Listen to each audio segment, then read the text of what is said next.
Assalamualaikum warahmatullahi wabarakatuh. Perkenalkan kami dari kelompok 1 yang terdiri dari Ketua Ainunisa, anggota Devi Sriwulandari, Lia Hartati, Mustika, dan Muhammad Aulia Rahman. Pada kesempatan kali ini kami diberikan tugas untuk mempresentasikan analisis isu global. Dan isu global yang kami pilih yaitu pandemi COVID-19 di Kalimantan Selatan. Untuk mempersingkat waktu, simak video berikut ya. Isu global yang kami ambil ialah pandemi COVID-19. Nah, kami menggunakan metode pentahelix untuk merumuskan isu dan gerakan bertindak dari berbagai pihak secara kolaboratif untuk menyelesaikan isu. Model ini ialah kolaborasi antara pemerintah, akademisi, pengusaha, komunitas, dan media. Sebelumnya, kami sudah memetakan isu-isu seputar pandemi COVID. Yang pertama ialah kurangnya kesadaran masyarakat menjalankan protokol kesehatan. Dari sisi pemerintah, ketegasan pemerintah dalam menegakkan protokol kesehatan itu dinilai kurang, tidak tegas, kurang jelas, dan tebang pilih. Tegas di sini bukan berarti harus keras, namun harus jelas, pasti, dan diatur oleh regulasi nyata. Dari sisi bisnis atau pengusaha, ialah perlu peran serta bidang usaha untuk mendukung regulasi pemerintah dalam penerapan prokes bagi karyawannya. Contohnya saja, masih banyak para pengusaha yang mencari untung semata tanpa menjamin jalannya penerapan prokes bagi karyawannya. Dari sisi akademisi, ialah pentingnya untuk mengedukasi masyarakat mengenai pelaksanaan protokol kesehatan yang benar. Nah, di sini kami masih menemui belum efektifnya kajian atau komunikasi multidisiplin yang diterima oleh masyarakat. Dari sisi komunitas, ketidakpatuhan dan sikap acuh terhadap bahaya virus COVID masih dirasakan oleh masyarakat sehingga mereka meremehkan penerapan protokol kesehatan. Dan dari sisi media, peran serta media dalam memberikan informasi mengenai protokol kesehatan sangat diperlukan oleh masyarakat, sebab masyarakat sendiri masih menerima informasi-informasi yang kurang tepat sehingga mereka menjadi acuh tak acuh dengan adanya COVID dan meremehkan penerapan prokes. Kemudian, isu kedua ialah meningkatnya tingkat pengangguran yang disebabkan jumlah karyawan yang terkena PHK semakin banyak. Dari sisi pemerintah, faktornya ialah kebijakan pemerintah dalam menyediakan lapangan pekerjaan di saat pandemi.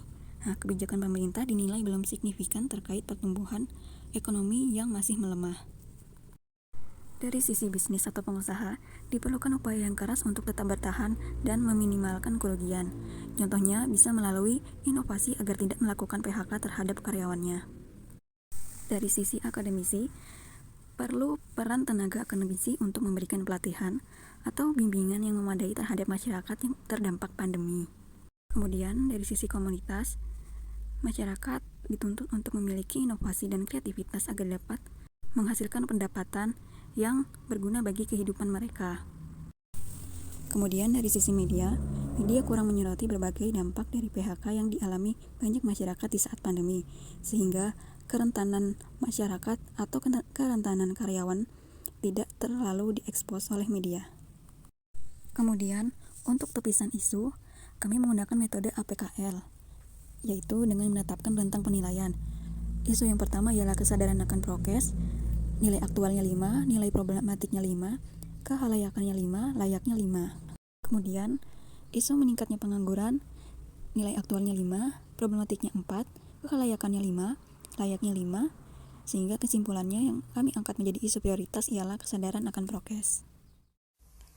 Analisis isu prioritas, kurangnya kesadaran masyarakat menjalankan protokol kesehatan dengan metode APKL. Dari kriteria aktual, selama 3 pekan terakhir, kasus positif COVID nasional terus naik dan memecahkan rekor tertinggi. Hal ini diduga akibat dari makin abainya masyarakat dalam penerapan protokol kesehatan. Kemudian, kriteria problematik mengidentifikasi penerapan protokol kesehatan dalam bermasyarakat penting untuk dilakukan guna memutus rantai penyebaran COVID-19 sehingga Indonesia dapat pulih dari keterpurukan. Dari sisi kekhalayakannya, pandemi COVID-19 berimbas pada berbagai sektor, seperti ekonomi, kesehatan, pendidikan, dan sosial budaya masyarakat Indonesia. Dan yang terakhir, isu ini layak untuk dianalisis karena pandemi COVID-19 memunculkan ancaman dan tantangan bagi kalangan masyarakat Indonesia sehingga bersifat mendesak untuk dicari pemecahan masalahnya. Jika dianalisis melalui analisis Fishbone, terdapat akar masalah dari terjadinya kurangnya kesadaran masyarakat dalam menjalankan protokol kesehatan. Ada 3 titik utama, yaitu dari sudut pemerintah, pengetahuan, dan media. Untuk dari sudut pemerintah, yang pertama, penggunaan istilah rumit dalam mengkomunikasikan pandemi COVID-19. Kemudian, belum optimalnya membangun kesadaran terhadap adanya wabah. Dari segi pengetahuan, masyarakat kurang memiliki pemahaman mengenai penularan COVID-19. Dan juga, persepsi dari masyarakat terhadap COVID-19 masih terlalu rendah atau masyarakat tidak penting akan bahayanya COVID-19. Kemudian dari media, masyarakat tidak memiliki akses terhadap sumber berita terpercaya. Dalam arti lain, terdapat media-media yang tidak kredibel dalam menyampaikan informasi. Kemudian, mudahnya informasi hoax menyebar dan disebarkan oleh masyarakat. Selanjutnya, analisis SWOT. Pada kolom kekuatan, yang pertama, pemerintah mengeluarkan kebijakan-kebijakan darurat terkait protokol kesehatan seperti PSBB, lockdown, karantina wilayah, PCR, dan lain-lain. Yang kedua, kerjasama dengan akademisi multidisiplin untuk memperkuat pemahaman penerapan protokol kesehatan di masyarakat. Yang ketiga, kerjasama antar instansi pemerintah yang bertujuan untuk penanganan serta pencegahan penyebaran COVID-19. Pada kolom kelemahan, yang pertama, kurangnya pengetahuan atau kesadaran masyarakat akan bahaya COVID-19. Yang kedua, ketidakpatuhan masyarakat dalam menjalankan protokol kesehatan. Yang ketiga, media informasi yang tidak kredibel dalam penyampaian informasi.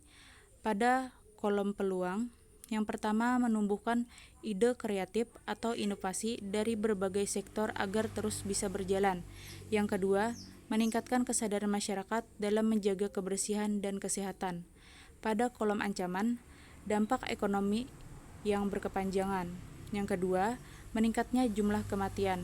Dan yang ketiga, tenaga kesehatan yang kewalahan dan kolaps fasilitas kesehatan. Demikian presentasi dari kelompok kami.